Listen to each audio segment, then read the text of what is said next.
अवसर्पिणी का अंतिम काल महाविषम दुष्मा काल है। यह काल 21,000 वर्ष का होता है। इसका प्रारंभ अंतिम जलमंथन कल्कि की मृत्यु के 3 वर्ष 8 माह 15 दिन पश्चात प्रारंभ होगा। शरीर त्रिलोकसार जी अनुसार इस काल में प्रवेश करते समय शरीर की ऊंचाई 2 हाथ और अंत समय 1 हाथ है। तिलोपनत्ति अनुसार प्रारंभ में शरीर की ऊंचाई 3 अथवा 3.5 हाथ और अंत में 1 हाथ प्रमाण है। इनकी उत्कृष्ट आयु 20 वर्ष प्रमाण तथा छठे काल के अंत में आयु 15 से 16 वर्ष मात्र रह जाती है। ये धूम वर्ण के पृष्ठभाग में 12 हड्डियां होती है। आहार इस काल में जन्मे जीवों का जीवन अत्यंत दुखमय बीतता है।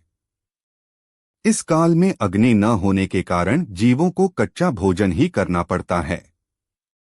धान्य आदि का उत्पादन बंद हो जाने से वृक्षादि की मूल, फल और मछली आदि ही उनका मुख्य भोजन हो जाता है।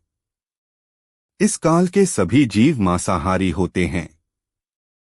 ये अति प्रचुरता से अर्थात बारंबार भोजन करते रहते हैं।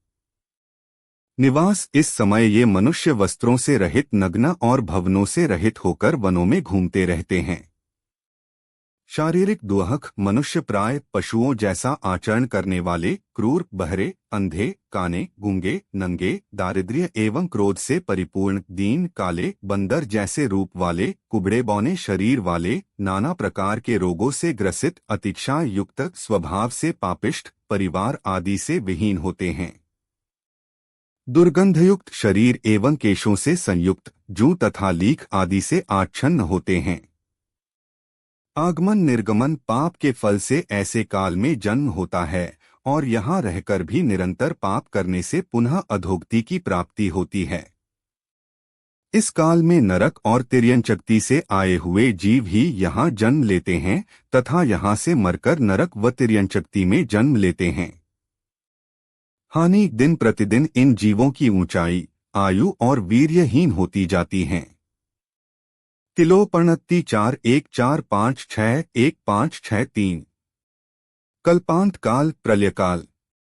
कल्पकाल का प्रारंभ उत्सर्पिणी से होता है तथा अवसर्पिणी के छठे काल की समाप्ति के साथ ही कल्पकाल भी समाप्त हो जाता है। उत्सर्पिणी और अवसर्पिणी को मिलाकर एक कल्पकाल होता है जो 20 कोड़ाकोड़ी सागर का होता है।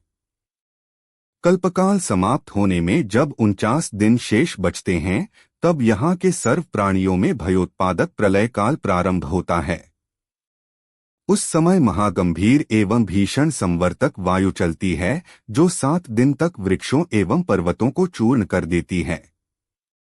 ये कल्पांत काल की हवाएं अचल पर्वत को भी चलित कर देती है। ऐसे भयंकर तूफान के समय सभी प्राणी, मनुष्य और तिर्यंच महादुहखी होते हुए सुरक्षा के लिए शरण खोजते रहते हैं। इस समय पृथक पृथक संख्यात एवं संपूर्ण 72 युगल ही गंगा सिंधु नदियों की वेदी और विजयार्ध वन के मध्य गुफाओं आदि में सुरक्षा पाते हैं। इन्हीं स्थानों पर दयालु देवों और विद्याधरों द्वारा भी संख्यात मनुष्य एवं तिर्यंचों को सुरक्षित पहुंचा दिया जाता है। 49 दिन तक चलने वाले इस प्रलय के दौर में भयंकर गर्जना युक्त मेघों द्वारा 7-7 दिन तक निरंतर क्रमशः बर्फ, शारजल, विषजल, धूम्र, धूलि, वज्र और अग्नि की वर्षा होती है। पवन, अतिशीत, क्षाररस, विष, कठोर अग्नि, धूल, धुआं। इससे भरत क्षेत्र के आर्यखंड में चित्रा पृथ्वी के ऊपर स्थित 0.1 योजन वृद्धिंगत भूमि जलकर नष्ट हो जाती है। इस समय यह भूमि शेष भूमियों के समान दर्पण तल के सदृश कांति से युक्त और धूलि एवं कीचड़ आदि की कालुषता से रहित हो जाती है। आधुनिक वैज्ञानिकों द्वारा मान्य वर्तमान उपलब्ध दुनिया को जैन मान्यतानुसार आर्यखंड की इस वृद्धिंगत भूमि के रूप में स्वीकार किया जा सकता है। यह 0.1 योजन अर्थात लगभग 6000 किलोमीटर मध्य से ऊपर उठी हुई भूमि प्रलय के पश्चात छठे काल के अंत में पुनः समतल हो जाएगी। तिलोपनत्ति में इस वृद्धिंगत भूमि के जलकर नष्ट होकर पुनः समतल होने की बात तो कही है, परंतु यह भूमि कब और कैसे वृद्धिंगत हुई, इसके कोई प्रमाण उपलब्ध नहीं हो सके हैं। यह अभी भी शोध का विषय है। टीप 1564 से 1575